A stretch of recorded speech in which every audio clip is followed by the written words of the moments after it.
He's Tony. I'm Mike. We're doing it quick and dirty today. A very, very quick and dirty review of Godzilla vs. Kong. First impressions. What did you think? So, Scotty first kind of warned me about this. Is like, he's like, there's all sorts of absurd bullshit going on in this fucking movie. Makes zero fucking sense whatsoever. So I was like, you know what? Then I'm not going to watch this as a serious movie because the second I look at it critically, it's going to fucking fall apart. And sure enough, yes. The second you try to tie anything together or make any sense of anything, I mean, they explain nothing. Like, people do shit. They have no right to know how the fuck they're doing it. Yeah. Nothing's explained. So if that stuff pisses you off, don't watch it. Don't fucking watch it. You'll fucking hate it. However, if you are a fan of the old school Godzillas, the shitty ones, the ones that are made for kids, like the ones I grew up watching and loving, if you go with that mindset and know that this is a kids movie, you may enjoy it. Well, you still may not enjoy it, but your kids will have a fun time watching it. It's a good thing for the kids. Throw it on for the kids. Let them watch it. There's zero cussing in it. There's zero nudity. I mean, the violence in it is, so fantastical, that it's not offensive. Let your kids go at it. I have seen a lot of Godzilla movies. I have seen a lot of the Gamera movies. Uh-huh. And I have seen, I think, every incarnation of King Kong. I don't know that there's a King Kong movie that I haven't seen. And I went into this with that, well, hopefully it's like charming and kind of fun, like Mothra, this movie did nothing for me. I went in with my brain turned off. I expected a little bit hokey, a lot of big action scenes, maybe something along the lines of Pacific Rim. That was what I was hoping for. I was hoping for not a terribly engaging plot, but like some really great action and like some characters that were really fun and relatable. It doesn't have any of that.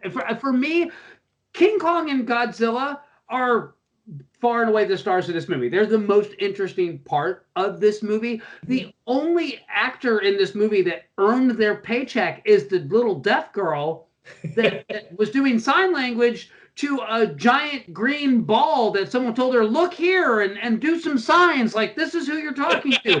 She's the only convincing performance in the whole movie. I hated Millie Bobby Brown's character. The guy, the podcaster, what the hell was his character's name? It doesn't matter. He plays Paperboy on Atlanta. And on Atlanta, I love him. He's a great actor. He's seriously got some chops. But he was just, everything about his character was bullshit, from the fact that he's a world famous podcaster that nobody has heard of to he gets his hands on all these apex industry secrets, blah, blah, blah. And it's like, come on, man, really? And then the biggest offender was the Australian kid that was running around with Millie Bobby Brown and Paperboy from Atlanta. Yeah. The minute he opened his mouth, I fucking hated his guts. and it didn't get any better from there. Every time he opened his mouth, I just wanted to kick him in the face. He was the most annoying character on the planet. And I knew, I was like, you watch, he's going to wind up like doing some super hacker stuff. He did. He did. It was, and you know what? It was like the dumbest thing. And then they try to be like, oh, I don't know, I took a class on HTML. It's like, oh my God, really? Really? These characters are this stupid, It's not that there's, the beats of the story are fine. As far as here's the folk and Godzilla attacked Apex and they're trying to figure out, well, why did Godzilla do this? Where the corporate guy is like, Godzilla's turned evil and he's going to kill us all. That's all fine. All the broad strokes of this movie didn't need any work. What needed some work here was every line of dialogue that was spoken, not signed, spoken, and every character, because every one of them are like the super lazy prototype characters. Oh yes, they're not even that. They're They're shells. Credit. So there's zero character development on any of these people. Like zero, none, nada, nada. Like like the girl that runs the Kong habitat. You know, here comes her. I guess they dated. I don't know if they did or not. It doesn't matter. But it took nothing to talk her into this plan. no, It's like, no. we really need Godzilla. Well, I don't know. Come on, the planet really needs him. Okay. That's not a fucking boat. Yeah, let's get 7 military ships and a giant tanker and strap him down. And not only that, so you're this big scientist lady. You've been studying this animal for 10 years, I think is what they say. And you have this little girl there who's, by the way, the last of her tribe. You wiped out her fucking people, and yet at no point does it occur to you that the little girl and King Kong are communicating. You never looked at their fucking hands? What the hell? She's mute. She doesn't speak. She talks to you in sign language, but at no point did you see her signing to Kong, and at no point did you see Kong signing back. This is so dumb. And like everything about it is lazy. And I just the biggest problem with this film, it's like what, an hour and 50 minutes, an hour and 45 minutes, something like that. Yeah. Yeah. And yet, while the fight scenes are incredible, they're dramatic and they're interesting and they're well shot. Actually, I hate the fights. I hate some of the fight scenes. Not all of them, but the ones at the end where in the city. There are some very, very unnecessary camera fucking bullshit spinning around and all this stuff. It was dumb, but anyway, over the top. Yeah, it felt like the first battle when they're on the boat and good. Godzilla appears. That one is great. That one is it sets the benchmark super, super high. Mm-hmm. And then as the movie progresses on, and we get the initial start of the battle at night in Hong Kong, that fight is really good. But then like Kong's heart, I don't know, Godzilla stomped on it, so it gave him a heart attack. And I was half-assed waiting for Motley Crue's Kickstart Your Heart, the needle drop, when they figured out that they were going to defibrillate.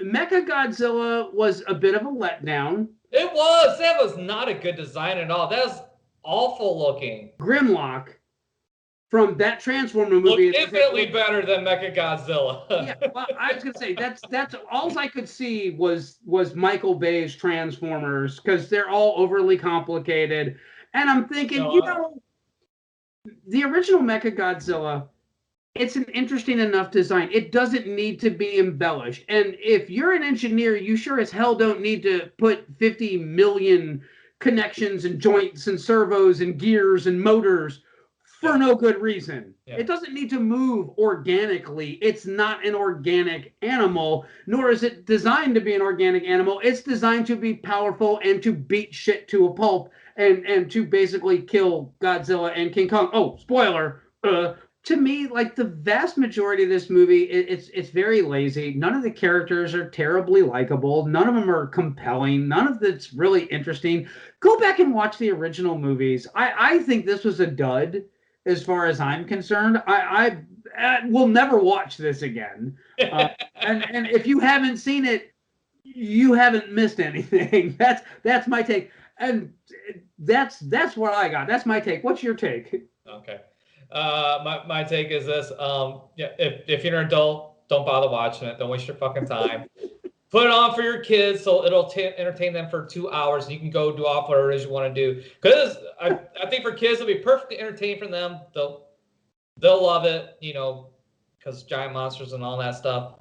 But yeah, for an adult, no, don't bother. Yeah, and I know a lot of people are going to just try to write this, oh, well, it's a popcorn movie. It's supposed to be fun. You're supposed to just go in and shut your brain off. I'm sorry. No, my brain doesn't have an off switch. When I see stupid, my brain goes, damn, that was stupid. So, and this movie had that flag, like, flying every other line of dialogue. Really? He bathes in bleach every day so that they can't track him. They can't pick up his... If that man bathed in bleach every day, first off, he would be covered from head to toe in sores because his skin would have dried out to the point where it would have cracked open.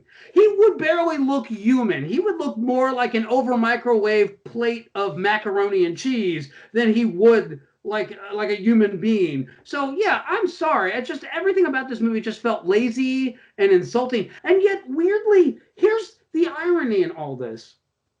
I did not see Kong Skull Island for the longest time, and then I caught it on one of the streaming services, and I loved it. I loved everything about it, and it's just as ridiculous as this, but at least all the characters have a motivation. They're there for a reason. They're not just there to fill in a slot that the plot needs. They actually do something.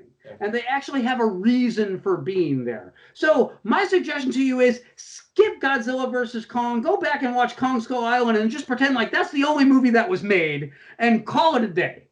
Yeah. So don't bother watching any of them. They suck. So that's my take. All right, that's fair. That's fair. Godzilla versus Kong, skip it. Just skip it.